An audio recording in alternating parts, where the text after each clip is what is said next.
हम लोग cash budget के बारे में स्टडी कर रहे थे। कैश बजट में हमने मीनिंग, इम्पोर्टेंस और कैरेक्टरिस्टिक्स को लास्ट वीडियो में स्टडी किया था। आज हम इसके मेथड्स के बारे में स्टडी करेंगे। तो आज का हमारा टॉपिक है methods of preparing cash budget, यानी कि रोकड़ बजट बनाने की विधियाँ। देखिए, रोकड़ बजट बनाने की 3 विधियाँ हैं जो सबसे इम्पॉर्टेंट है। There are 3 methods of preparing cash budget. कौन कौन से 3 मेथड्स हैं?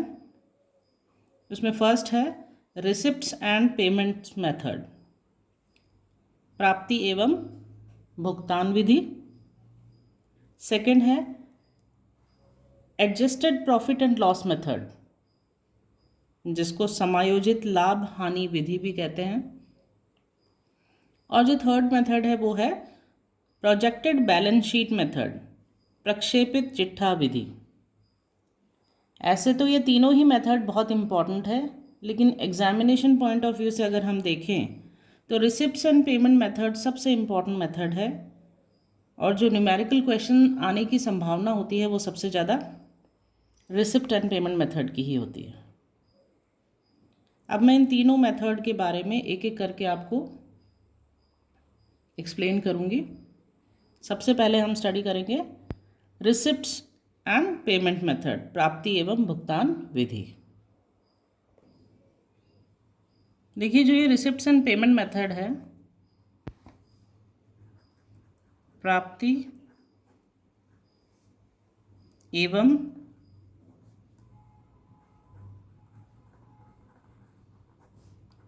भुगतान विधि,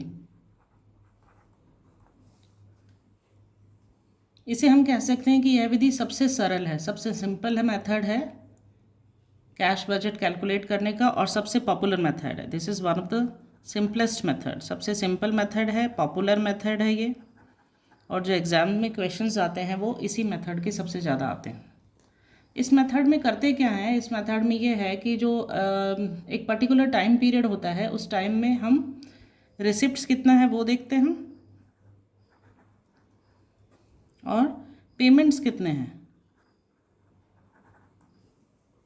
उनका एस्टिमेट लगाया जाता है। किस किस का एस्टिमेट लगाते हैं हम? रिसिप्ट्स का एस्टिमेट लगाते हैं, पेमेंट्स का एस्टिमेट लगाते हैं, और हम देखते हैं कि कैश कितना बचा है बाद में, जो हमारे लास्ट में क्लोजिंग बैलेंस निकाला जाता है। क्लोजिंग बैलेंस में कैश कितना रिमेनिंग है वो देखा जाता है।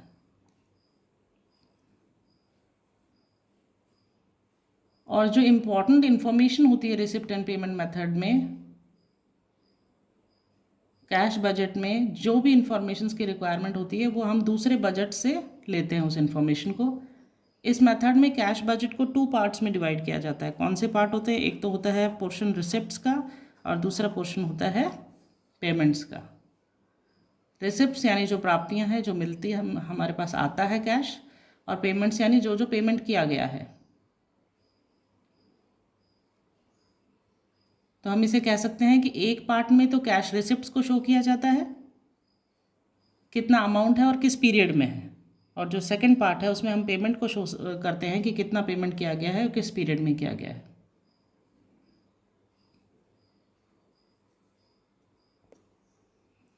अब रिसिप्ट्स एंड पेमेंट मेथड में सॉल्व कैसे करते हैं हम कैश बजट को? तो एक टेबल फॉर्म में हम इसका फॉर्मेट प्रिपेयर करते हैं। हम ऊपर सबसे पहले लिख सकते हैं receipt and payment method cash budget, किस पीरियड के लिए हम इसको बना रहे हैं।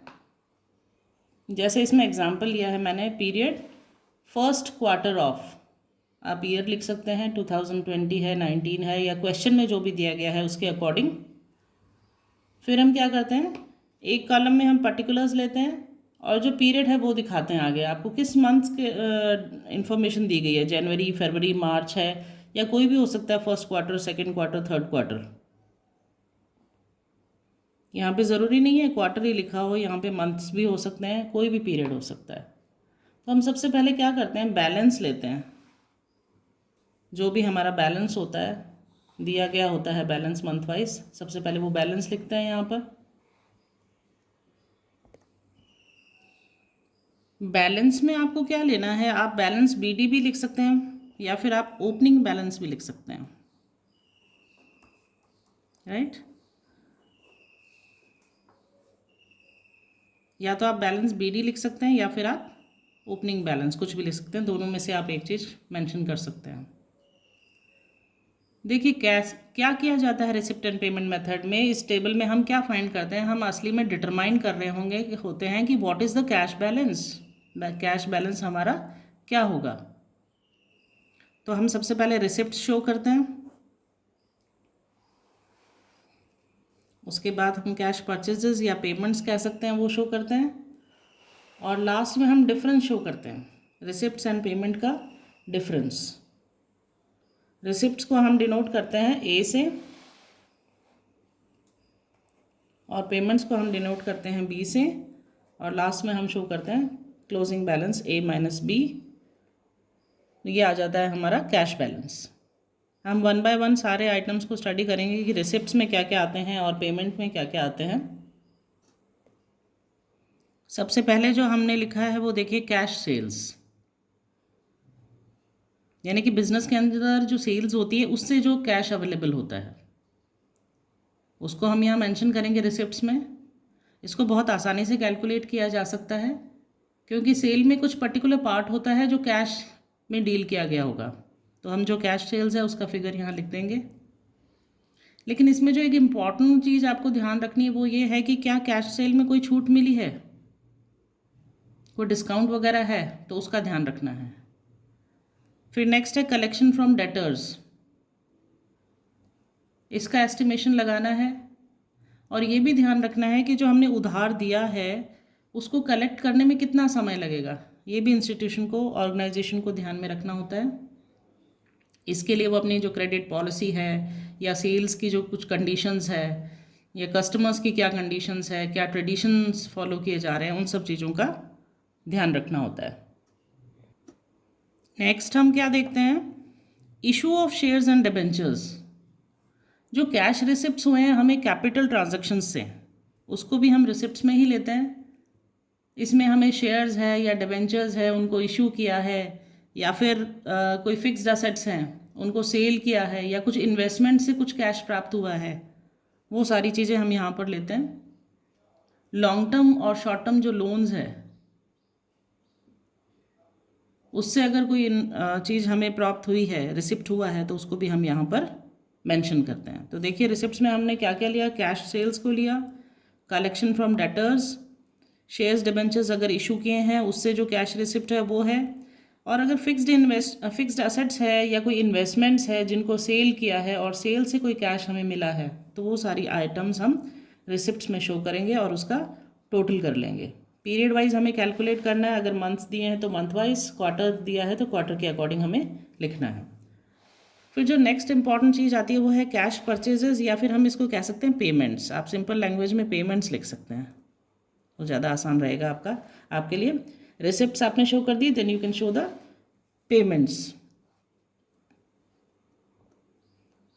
देखिए पेमेंट्स में हम क्या शो करते हैं, जो हमने कैश पेमेंट्स जो भी किए हैं, ऑर्गेनाइजेशन जो भी कैश पेमेंट करती है वो सारे हम पेमेंट्स में शो करते हैं। एग्जाम्पल के लिए हम देखते हैं क्या क्या पेमेंट्स के में हम ऐड करते हैं। तो पेमेंट्स टू क्रेडिटर्स को जो वापस हमने पेमेंट किया है, या वेजेस एंड सैलरीज, एम्प्लॉयज़ की जो वेजेस हैं, एडमिनिस्ट्रेटिव स्टाफ की कोई अगर सैलरीज हैं, तो वो सारी चीज़ें भी हम कैश में जो भी पेमेंट किया गया है वो पेमेंट्स में लिखेंगे। देन पेमेंट ऑफ एक्सपेंसेस, अगर कोई खर्चे हुए हैं, एक्सपेंडिचर हुआ है, then we will write in the column payment of expenses. अगर डिविडेंड डिस्ट्रीब्यूशन हुआ है या टैक्स पेमेंट हुआ है कैश में, तो वो भी हम यहाँ पे लिखेंगे। Then repayment of loans, organisation ने जो लोन लिया है उसका रीपेमेंट किया है, उसको भी हम पेमेंट्स में ऐड करेंगे। अगर रिडम्पशन हुआ है कुछ डिबेंचर्स का या प्रेफरेंस शेयर्स का, तो उसको भी हम यहाँ पर ऐड करेंगे। और अगर हमने कुछ फिक्स्ड असेट्स परचेज करे हैं नए, उसका पेमेंट किया है, तो वो भी परचेज ऑफ फिक्स्ड असेट्स हम यहाँ लेंगे। तो ये जो सारे आइटम्स हैं ये पेमेंट्स में आ जाएंगे। जो भी हमने पेमेंट किया है, ऑर्गेनाइजेशन ने जो भी कैश पेमेंट किया है कुछ परचेज करने के लिए या सैलरी देने के लिए या एक्सपेंडिचर के लिए, ये जो सारे आइटम्स हैं इनके लिए, तो हम इनका टोटल निकाल लेते हैं, टोटल उसको इंडिकेट करते हैं बी से। तो हमने क्या किया, रिसिप्ट्स का टोटल कर लिया, total A, then total B कर लिया, पेमेंट्स का टोटल। लास्ट में जो आता है वो हमारा क्लोजिंग बैलेंस हो जाता है। कौन सा क्लोजिंग बैलेंस? जो हमारे पास कैश बचा, ए माइनस बी। अगर रिसिप्ट्स ज़्यादा है पेमेंट से, देखिए रिसिप्ट्स यानी ए जो था हमने इंडिकेट किया ए से, अगर रिसिप्ट ज़्यादा है पेमेंट से तो क्या होगा, हमारा सरप्लस हो जाएगा। हम कह सकते हैं तो वहाँ पर क्या होगा, सरप्लस। लेकिन अगर इसका ऑपोजिट हो गया, पेमेंट ज़्यादा है रिसिप्ट से, तो क्या हो जाएगा, शॉर्टेज ऑफ कैश।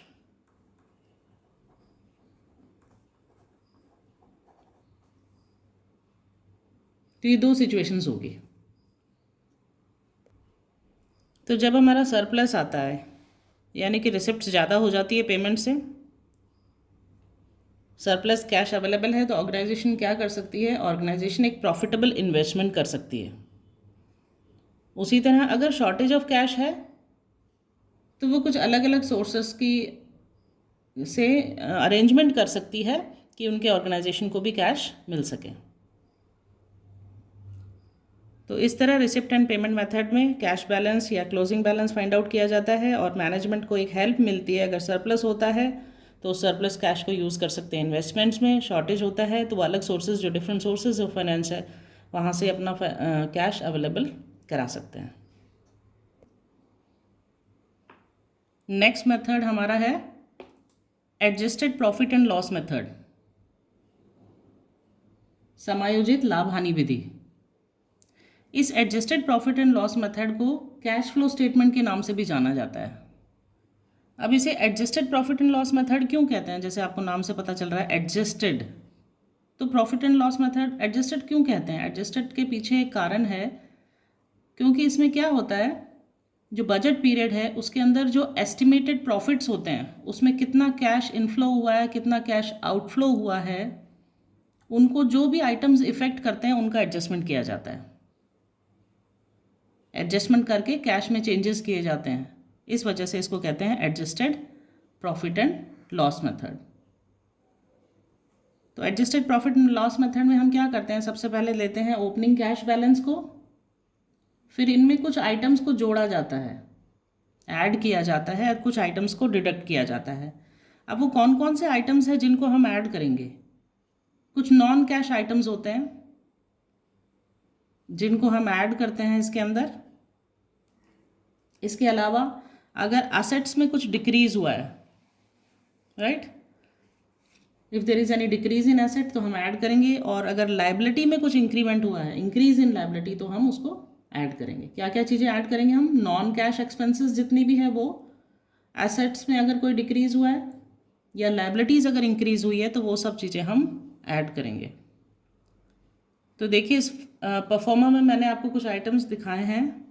सबसे पहले हमने ओपनिंग कैश बैलेंस लिया, फिर हमने ऐड किया budgeted net profit for the year, जो भी साल का बजटेड नेट प्रॉफिट है वो, फिर हमने ऐड किया डेप्रीशिएशन। मैंने आपको बताया था नॉन कैश आइटम्स, उन सबको हम ऐड करेंगे।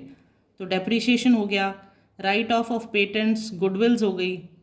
अगर लॉस है सेल ऑफ फिक्स्ड एसेट्स में, यानी लाइबिलिटी अगर इंक्रीज हो रही है या डिक्रीज हो रहा है एसेट्स में, राइट, अगर एसेट्स में डिक्रीज हो रहा है तो भी हम ऐड करेंगे। Loss on sale of fixed assets यानी there is decrease in asset, तो हमने उसको ऐड कर लिया। अगर ट्रेड इन्वेस्टमेंट्स में भी डिक्रीज हुआ है उसको भी हम यहाँ ले लेंगे।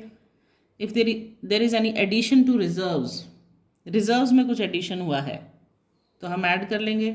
Sale of fixed assets and trade investments, कुछ फिक्स्ड एसेट्स का सेल हुआ है या ट्रेड इन्वेस्टमेंट को बेचा है, वो इसमें आ जाएगा।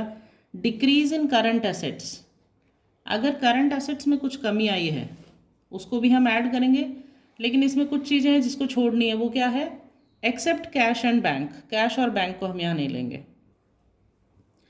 फिर देखिए अगर इंक्रीज हुआ है करंट लाइबिलिटीज़ में, और किस किस को नहीं हमने ऐड करना है इसमें, बैंक ओवरड्राफ्ट को हम नहीं लेंगे। फिर अगर कुछ इशू किया है, issue of shares and debentures, that will also be added in this. तो बैलेंस जो आएगा वो हमारा कैश अवेलेबल आ जाएगा। तो ये आइटम्स थे जिनको हमने ऐड किया। किस किस को ऐड किया हमने? नॉन कैश एक्सपेंसेस, अगर डिक्रीज़ हुआ है एसेट्स में उसको भी हम ऐड करेंगे, और अगर इंक्रीज़ हुआ है लाइबिलिटीज़ में उसको भी हम ऐड करेंगे। Now what are the items that will be detected, जिनको हम माइनस करेंगे फ्रॉम प्रॉफिट? कौन से आइटम्स है? तो उसमें देखिए, नॉन कैश इनकम्स, जहाँ से भी हमें नॉन कैश इनकम आई है उसको हम डिडक्ट करेंगे। अगर असेट्स में इंक्रीज़ हुआ है तो हम डिडक्ट करेंगे, और लाइबिलिटीज़ अगर डिक्रीज़ हुई है उसको भी हम डिडक्ट करेंगे। If there is any decrease in net worth, net worth में भी अगर कोई कमी आई है तो उसको भी हम डिडक्ट करेंगे।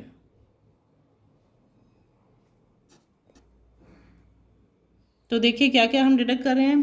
Purchase of fixed assets and investment, fixed asset को परचेज किया, खरीदा है, या इन्वेस्टमेंट को खरीदा है या इन्वेस्टमेंट किया है, यानी कि असेट्स में इंक्रीज़ हुआ है, तो हमने उसको डिडक्ट कर दिया।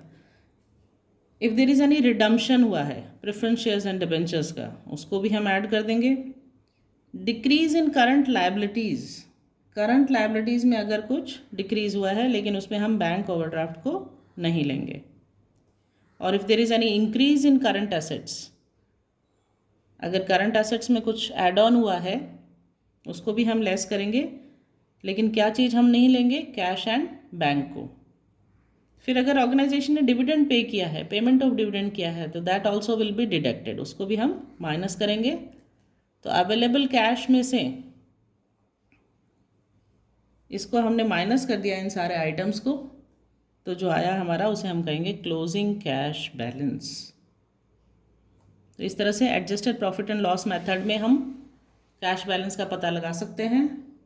हमने क्या क्या ऐड किया था? Non cash expenses, decrease in assets, increase in liabilities, इनको तो हमने ऐड किया। और क्या डिडक्ट किया हमने डिडक्ट किया नॉन कैश इनकम को, इंक्रीज इन असेट्स को, और डिक्रीज इन लाइबिलिटीज़ को, और डिक्रीज इन नेटवर्थ को। इस तरह हमारा आ जाएगा closing cash balance adjusted profit and loss method से। थर्ड जो हमारा मेथड है वो है प्रोजेक्टेड बैलेंस शीट मेथड।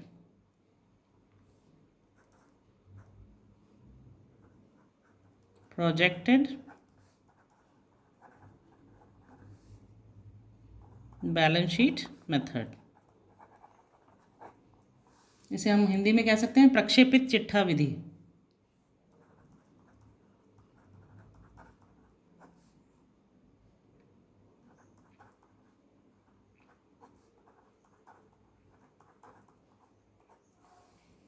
इस मेथड में क्या होता है कि इस मेथड में भी जो कैश के लॉन्ग टर्म एस्टिमेट्स है उनके लिए ये यूज़ होती है। लॉन्ग टर्म में कैश का कितना रिक्वायरमेंट है उसके एस्टिमेशन के लिए projected balance sheet method use होता है। और ये एक तरह से थ्योरेटिकल रूप अगर इसका हम देखें तो ये adjusted profit and loss method की तरह ही होती है।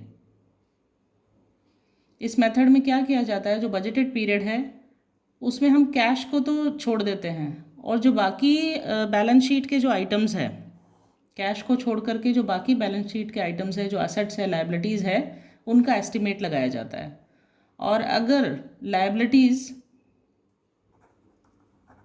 लाइबिलिटीज़ जो है ज़्यादा होती है, किससे? एसेट्स से, तो जो बैलेंस आता है उसको हम क्या शो करते हैं? उसको हम शो करते हैं कैश और बैंक बैलेंस के नाम से। ठीक है। अगर लाइबिलिटीज़ ज़्यादा है असेट्स हैं तो हम जो बैलेंस आता है उसको शो करते हैं कैश और बैंक बैलेंस के नाम से। अगर इसका ऑपोजिट करें, एसेट्स ज़्यादा होते हैं लाइबिलिटीज़ से, तो जो बैलेंस होता है उसको शो करते हैं किस नाम से? बैंक ओवरड्राफ्ट के नाम से।